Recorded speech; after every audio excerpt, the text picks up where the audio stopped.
Kondisi energi dunia saat ini tertekan akibat konflik Iran dengan Amerika Serikat dan Israel. Indonesia juga berada dalam posisi yang rawan. Terlebih Indonesia masih memenuhi lebih dari 70% kebutuhan LPG dari keran impor. Hanya sekitar 30% dipenuhi dari produksi domestik. Dengan kapasitas produksi dalam negeri hanya sekitar 1,7 sampai 1,8 juta ton per tahun, sangat sulit memenuhi total kebutuhan nasional yang mencapai 7,5 sampai 8,7 juta ton per tahun.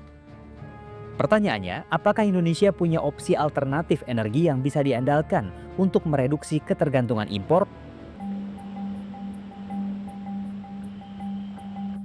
Di tempat ini mungkin ada jawabannya. Rusunawa Bidara Cina, Jakarta. Sejak November 2025, sebagian warga di rumah susun Bidara Cina tidak lagi menggunakan gas LPG untuk memasak. Mereka menggunakan energi alternatif untuk sehari-hari. Ini dia. Atikah, warga Rusunawa Bidara Cina, sudah menggunakan biogas sejak November 2025. Biogas ini dipasok gratis untuk memasak di warungnya. Meski penggunanya baru sekitar 7-10 warga, namun Atikah merasa puas selama menggunakan gas gratis ini. Bagus, apinya besar, cepat buat untuk masaknya, untuk gorengan juga bagus. Kadang-kadang saya promosi dulu, nih cobain nih makanan dari biogas gitu. Bau nggak? Enggak lah, saya bilang gitu. Gas yang digunakan Atikah dan sebagian warga Rusunawa Bidara Cina ini bukan biogas biasa. Sumbernya adalah limbah manusia alias tinja. Meski gratis, kualitasnya belum stabil. Tekanan gas kadang lemah sehingga terkadang masih sering mati di tengah proses memasak. Apalagi saat warga menggunakannya serentak atau bersamaan. Potensi biogas dari limbah manusia sebenarnya besar. Namun proyek seperti ini perlu evaluasi dan pengembangan yang serius. Di Jakarta, proyek serupa pernah dibangun di Petojo Binatu 1, RT 2, RW 8, Kelurahan Petojo Utara pada 2007 silam dengan konsep MCK++. Proyek ini bahkan pernah dikunjungi tokoh internasional seperti Hillary Clinton dan perwakilan dari puluhan negara lainnya. Namun sejak 2017, proyek biogas ini terbengkalai. Ya, kita mengolah dari gas ini nyambung ke kiteng langsung ke pipa itu gas. Kalau dari WC ini 50 meter dari perumahan, hitungan rumah 10 rumah. Itu bisa pakai biogas? Bisa, kita nyambung. Tidak hanya di Petojo, di wilayah Pekayon, Ciracas, Jakarta Timur, proyek biogas yang baru diresmikan November 2025 ini juga sudah mengalami kendala.